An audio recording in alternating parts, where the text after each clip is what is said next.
I remember the day I proposed to Amanda like it was yesterday. Sunshine filtering through autumn, leaves her eyes lighting up as I knelt before her. We seemed perfect together, two successful professionals with bright futures. When we bought our dream home, everything felt right in my world. Then Amanda suggested separate finances after marriage. Something felt off, but love blinds you to red flags. The day I lost my job changed everything. She showed her true colors with 5 cruel words. Before I dive into this painful story, let me know where you are watching from in the comments below. If this resonates with you, please hit that like button and subscribe to support the channel. Trust me, the ending will be worth your time. Amanda and I met at Jackson Technologies, a growing software company in Seattle. I still recall my first glimpse of her during a company presentation. She stood confidently at the podium, her dark hair framing an intelligent face, as she explained marketing projections with precision and authority. Something about her commanding presence captivated me instantly. We officially met 2 weeks later at the company holiday party. I gathered my courage and approached her near the refreshment table, awkwardly spilling my drink in the process. Instead of being annoyed, Amanda laughed warmly and helped me clean up. That unexpected kindness broke the ice, and we spent the entire evening talking about everything from childhood dreams to favorite travel destinations. Our relationship progressed quickly after that night. Coffee meetings turned into dinner dates, and soon we were spending every weekend together.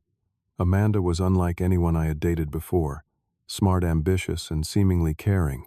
She listened attentively when I spoke about my family and career aspirations. I felt understood and appreciated in ways that were new to me. Within 8 months, I knew she was the one. I proposed during a hike to our favorite viewpoint overlooking the city. The joy in her eyes when she said yes convinced me I had made the perfect choice for a life partner. Our wedding was small but beautiful. Just 30 close friends and family members gathered at a rustic venue outside the city. My parents flew in from Chicago beaming with pride as they welcomed Amanda to the family. Her father, a serious businessman from Boston, seemed to warm up during the reception, even sharing stories about Amanda as a determined little girl who always knew what she wanted. After a brief honeymoon in Hawaii, we returned to Seattle ready to build our life together.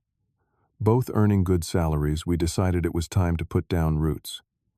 The housing market was competitive, but we found a charming 3-bedroom craftsman home in a neighborhood with excellent schools. I remember walking through the empty rooms with Amanda, planning where furniture would go, and imagining the life we would build within these walls. The day we received our house keys was one of the happiest moments of my life. We celebrated with takeout dinner on the floor of our empty living room, laughing and dreaming about our future. I envisioned holidays with family, maybe children running through the hallways in a few years. Amanda seemed equally excited, particularly about having a dedicated home office space. One evening, as we were discussing household finances and settling into married life, Amanda brought up something unexpected. "Tyler, I think we should keep our finances separate," she said casually while reviewing numbers on her laptop. The suggestion caught me off guard. "Separate? What exactly do you mean?" Amanda explained her reasoning with businesslike efficiency. "We both value financial independence. I think we should split all household expenses 50-50 but maintain separate bank accounts, investments, and savings." Her tone suggested this was perfectly normal, but something about it unsettled me. My parents had always shared everything, including a joint checking account, throughout their 35 years of marriage. "Is that common for married couples?" I asked, trying to understand. "Many modern couples do this," Amanda replied confidently. "It prevents arguments about spending habits and gives us both freedom. Plus, my parents always kept separate accounts, and they have a great marriage." Though hesitant, I wanted to respect her wishes. "What about big joint expenses or emergencies?" "We can split bills proportional to our incomes, if that seems fair," she suggested. "As for emergencies, we should each have our own safety nets. That way we maintain our independence while building a life together." The arrangement seemed practical from a certain perspective, but it lacked the unity I had envisioned in marriage. Still, I trusted Amanda and wanted her to feel comfortable. Against my better judgment, I agreed to her proposal, believing our love was strong enough that financial arrangements were secondary. Within weeks, we had separate spreadsheets tracking household expenses down to the penny. Amanda was meticulous about everything being exactly equal. If I paid for groceries one week, she would transfer her exact half to my account that same evening. Life settled into a pleasant routine. My position at the technology company had been secure for 5 years, with regular promotions and salary increases. Amanda continued advancing in her marketing career recently, taking a leadership position at a prestigious firm with an impressive compensation package. Then rumors began circulating at my company. The quarterly numbers had missed projections, and investors were putting pressure on leadership. Initially, I dismissed the whispers about layoffs as typical corporate anxiety. But when executive meetings became more frequent and department heads began looking stressed, worry crept into my mind. One Monday morning, the entire staff received an email calling for an emergency company meeting. As we gathered in the conference room, the tension was palpable. Our CEO, usually confident and energetic, looked tired and defeated as he explained. The company was facing financial challenges, requiring significant restructuring. That corporate euphemism sent chills through the room.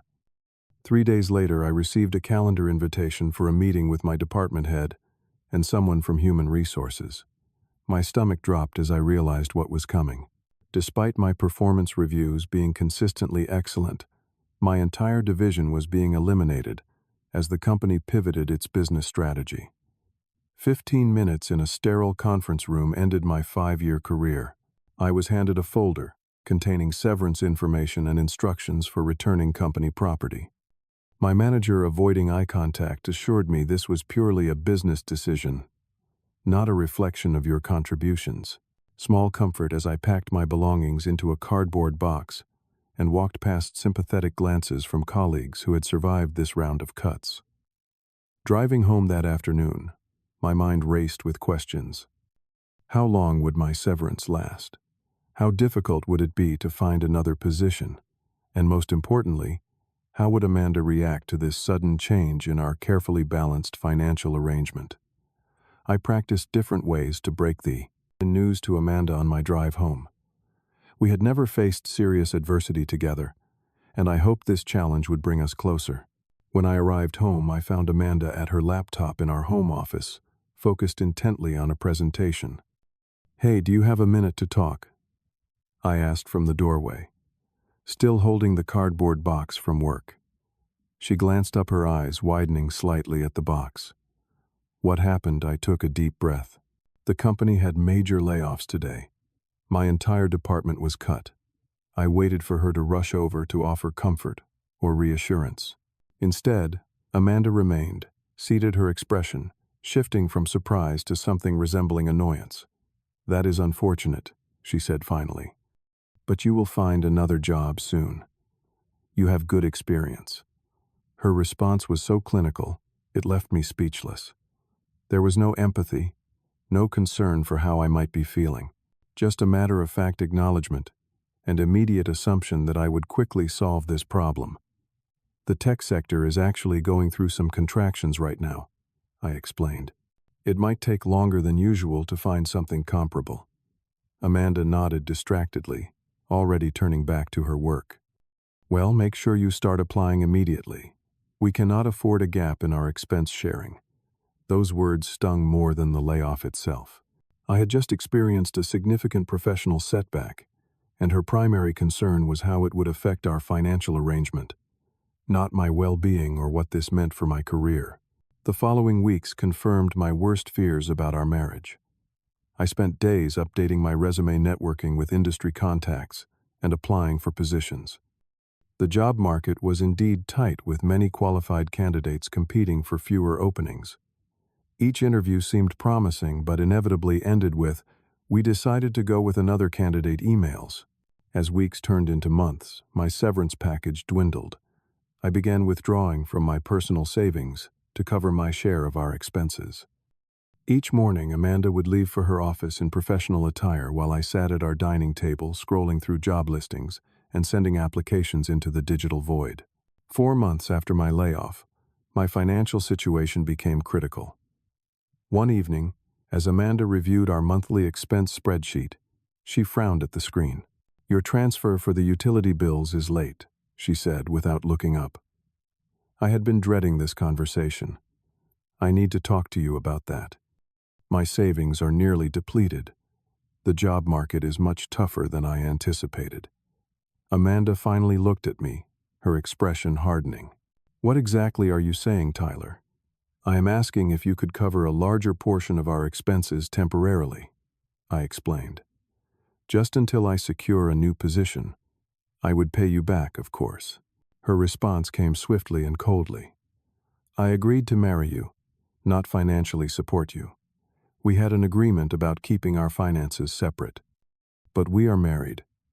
I countered, disbelief creeping into my voice. "Does that not mean supporting each other through difficult times?" "It means honoring our commitments," she replied. "My finances are my responsibility, and yours are yours.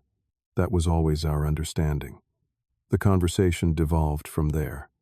Amanda accused me of trying to take advantage of her success. She reminded me repeatedly of our financial agreement, speaking as if it were a sacred contract, rather than an arrangement between supposed loving partners. That night marked a turning point. I realized I needed to take any job available just to survive.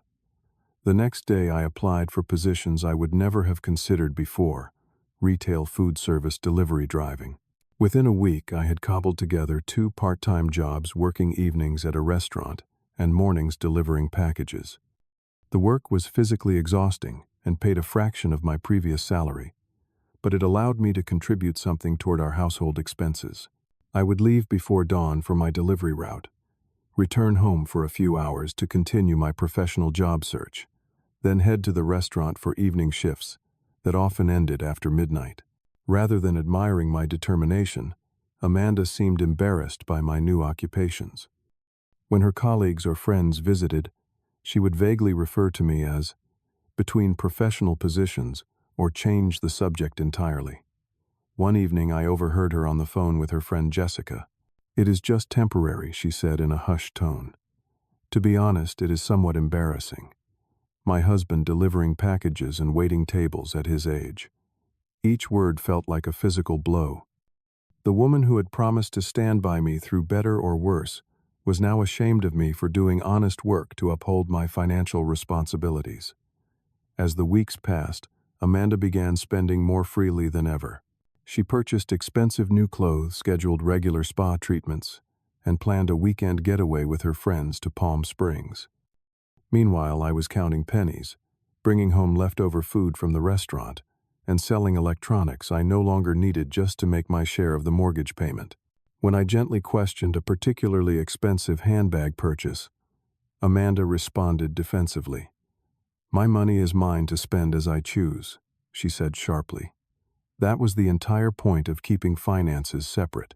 "I should not have to justify my purchases to you." "I am not asking you to justify anything," I replied carefully. "It just feels unbalanced, that you are enjoying luxuries while I am working 2 jobs to barely scrape by." Her face hardened. "Perhaps you should have been more careful with your career choices, or saved more aggressively when you were employed. Your financial struggles are not my problem to solve."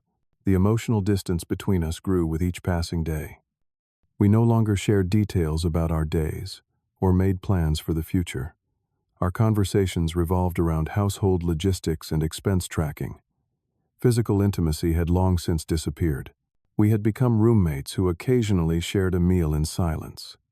As my situation grew more desperate, I reluctantly approached friends for loans to bridge financial gaps. My college roommate, Brian, lent me $2,000 to cover my portion of property taxes. My cousin Michael helped with car repairs when my aging vehicle needed work to remain reliable for deliveries. Each loan came with sympathetic questions about my marriage. "Is Amanda not helping at all?" Brian asked incredulously. "That does not sound like partnership to me, man." I defended her at first, explaining our financial arrangement as if it were perfectly normal, but repeating our situation out loud to others made its dysfunction increasingly apparent even to me. The breaking point came 6 months into my unemployment. Our water heater failed during a particularly cold week in January. The replacement cost was substantial and unexpected, exactly the type of emergency that tests financial agreements. "We need to split this $3,000 bill," Amanda stated after the plumber provided the estimate. I stared at her in disbelief. "I literally cannot pay $1,500 right now. I have been working 60-hour weeks between 2 jobs and still barely covering regular expenses." "Then you will need to figure something out," she replied coldly. "Perhaps ask for more hours or borrow from family again."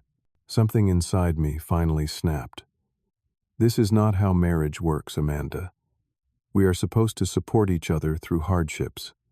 "We agreed to keep finances separate," she countered. "Your financial problems are not my concern." Those words hung in the air between us. "Your financial problems are not my concern." 5 words that crystallized everything wrong with our relationship. In that moment, I saw Amanda clearly for the first time since our wedding day. The woman I had married was incapable of true partnership. That night, I created a detailed record of our conversations and financial arrangements. I began documenting every interaction related to money, recording dates, times, and exact phrasing. A part of me already knew our marriage was ending, and I wanted to protect myself. Several weeks later, I overheard Amanda on a video call with her friends in our living room. I had returned home early from my delivery route due to illness, but had not announced my presence. "The Portugal trip is absolutely happening," she was saying excitedly. "I just booked the 5-star hotel James recommended. The investment portfolio did amazingly this quarter." Her next words cut deeper than any previous statement. "Tyler has no idea about my separate investment account. It is better that way, especially with his financial troubles. I need to protect my assets." I retreated silently to our bedroom, my mind reeling. Not only was Amanda refusing to help during my hardship, but she was actively hiding financial resources while watching me struggle. I spent that night researching divorce laws in our state and consulting online legal resources. Before I could take any decisive action, an unexpected development changed everything. Amanda arrived home early one Tuesday, her face pale and shocked. She barely acknowledged me as she walked straight to our home office and closed the door. Later that evening, she emerged, looking distracted and anxious. "Is everything okay?" I asked, though her expression clearly indicated otherwise. "Just work stress," she replied dismissively. "Nothing to worry about." But the next day she came home even earlier, clutching her personal items in a box identical to the one I had carried home 6 months earlier.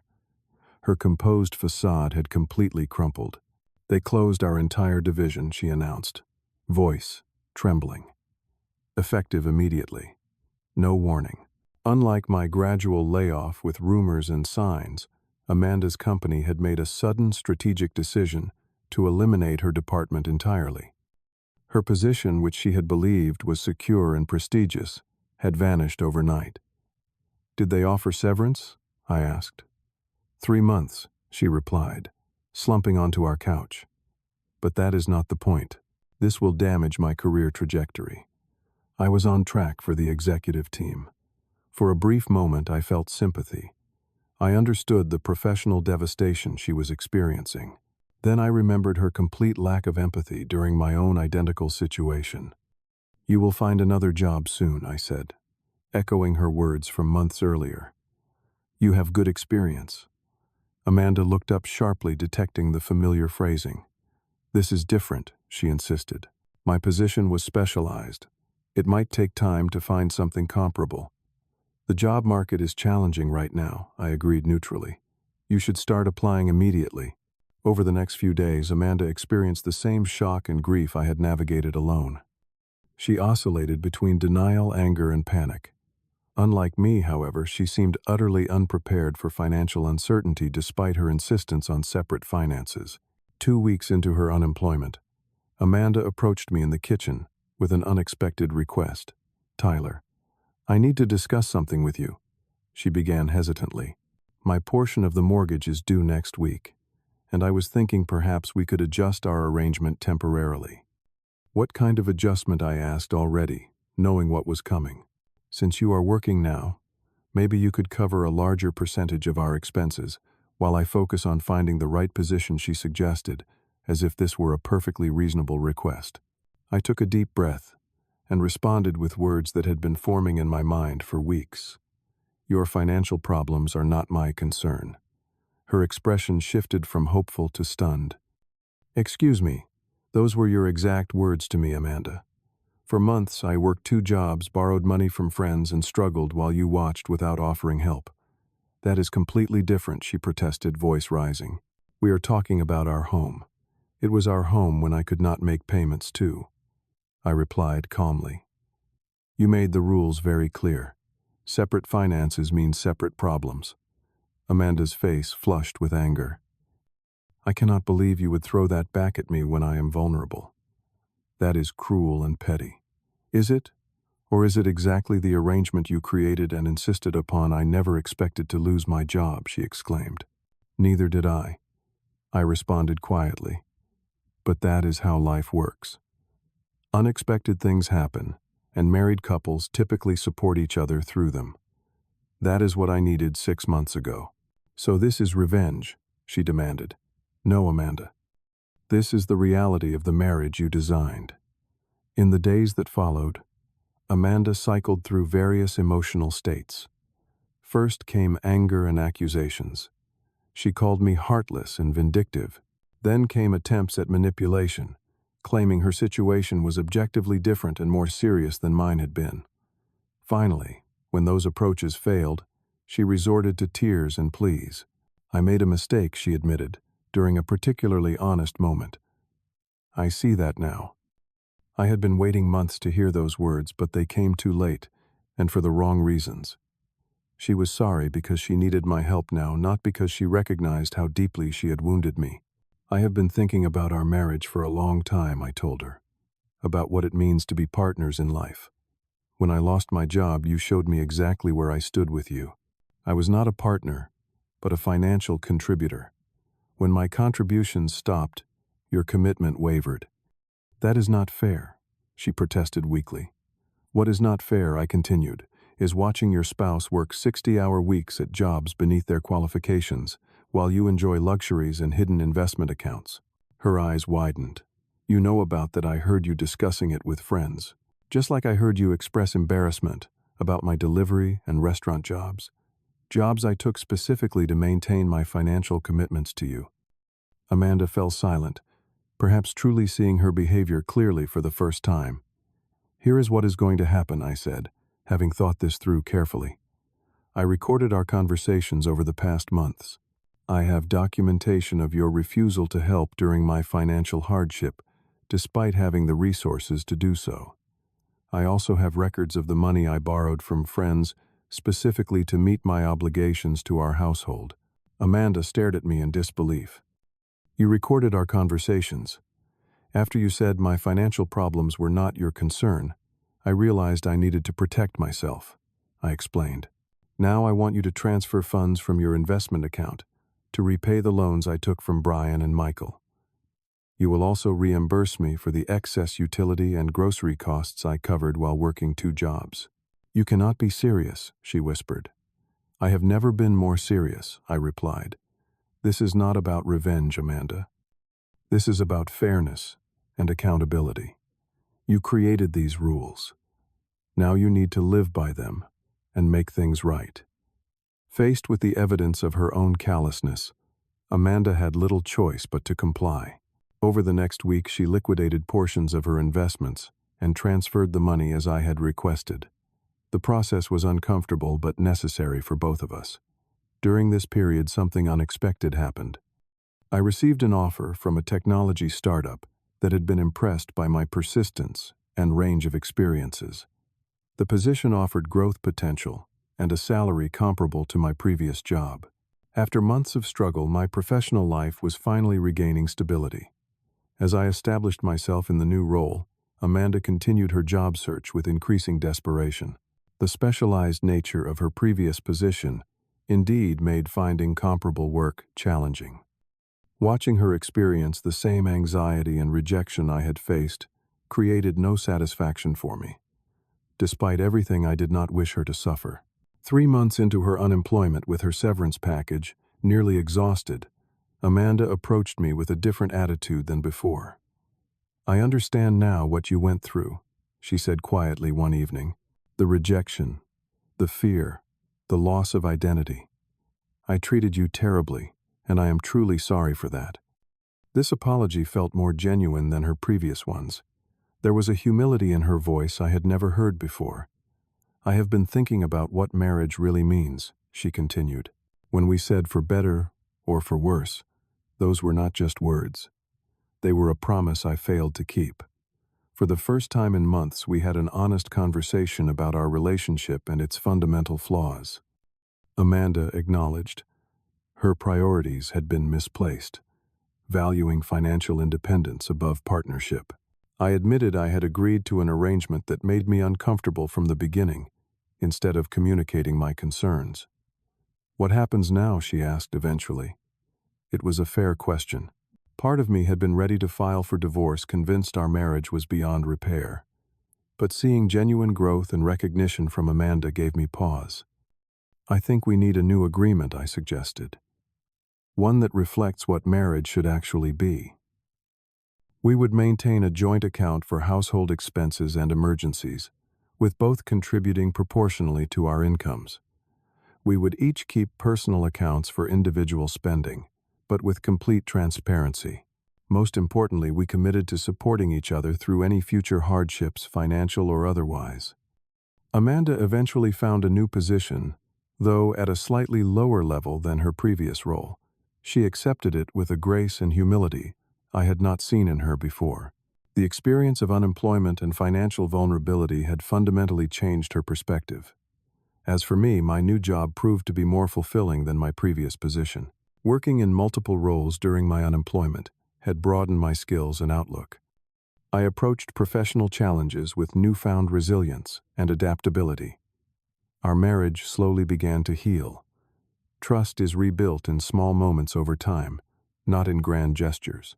Each honest conversation and fulfilled promise reinforced that we were creating something new and stronger from the ruins of our previous arrangement.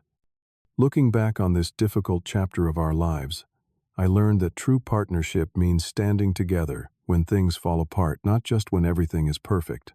Marriage is not a business arrangement with neatly divided assets and liabilities. It is a covenant to face life as a united team, especially during the hardest times. I also learned something essential about myself.